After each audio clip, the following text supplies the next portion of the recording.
Now, another passage that's often brought up as an objection is the earlier chapters of Galatians. So in Galatians 2 here, if we scroll down, I think it's verse 16 and verse 21 is the ones I want to read here. Verse 16 says, knowing that a man is not justified by the works of the law, but by faith of Jesus Christ. Even we have believed in Jesus Christ, that we might be justified by the faith of Christ and not by the works of the law. For by the works of the law shall no flesh be justified. And in verse 21 down here, we see, I do not frustrate the grace of God, for if righteousness come by the law, then Christ is dead in vain. And so this is often brought up, and I think there's a similar passage in Romans chapter 4 where it's talking about we're not justified by the works of the law. And so they take this passage to mean all obedience is tossed out the window. There is no obedience required for salvation whatsoever. Now, it's really important to read all of Galatians to fully understand what's being talked about here. Because if we look here in chapter 2, verses 11 through 13, this gives us better context as to what Paul is talking about. But when Peter was come to Antioch, I withstood him to the face because he was to be blamed. For before that, certain came from James, he did eat with the Gentiles. But when they were come,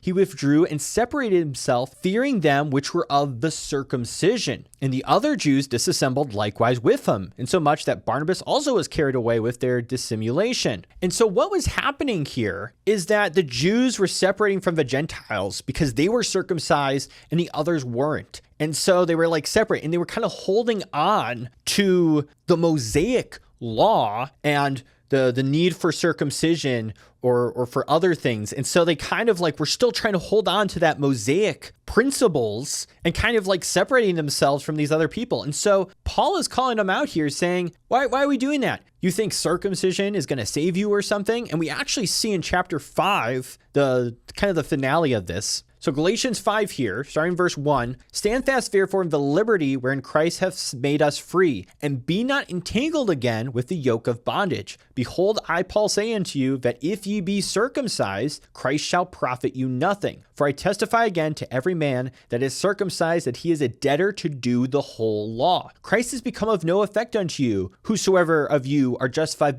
by the law, ye are fallen from grace. For we, through the Spirit, wait for the hope of righteousness by faith. For in Jesus Christ, neither circumcision availeth anything, nor uncircumcision, but faith which worketh by love. So it's very clear he is talking about circumcision. These works of the law, he's talking about circumcision and uncircumcision and things pertaining to the Mosaic law. But what he's not talking about is morality. You know, your conscience, doing right and wrong. You know, before there was a covenant with Israel, people were still sinners. They were still breaking the commands of God because the laws are written on our hearts. Like God didn't flood the whole world and destroy everyone for something, for a covenant they weren't under. And literally in Galatians 5, after he calls this out, what do we see? We've read this earlier, verses 19 through 21. Now the works of the flesh are manifest, which are these, and he goes through this whole list of sins and the such like, of which I tell you before, as I've also told you in time past, that they which do such things shall not inherit the kingdom of God. So in the same book, and also in the same chapter, he calls them out for trying to be under the Mosaic law again, under these rules that used to exist where you had to be circumcised and they're staying away from the uncircumcised. He calls that out and says, you're saved by faith, which worketh by love. Faith works by love. What does it love? It loves God. It loves their neighbor and does not commit any of these sins because you will not inherit the kingdom of God. Or as some like to put it, as it's mentioned in chapter 6 here of Galatians, bear one another's burdens and so fulfill the law of Christ. What's the law of Christ? People would say loving God and loving your neighbor. So I don't think there's an argument here that morality is tossed out the window. Obedience is not required. We can see clearly he's talking about circumcision. He's calling them out for trying to be under that again. But sin still leads to hell. He clarifies to them, if you still do these things, you will not inherit the kingdom of God. You need to fulfill the law of Christ. Faith works with love.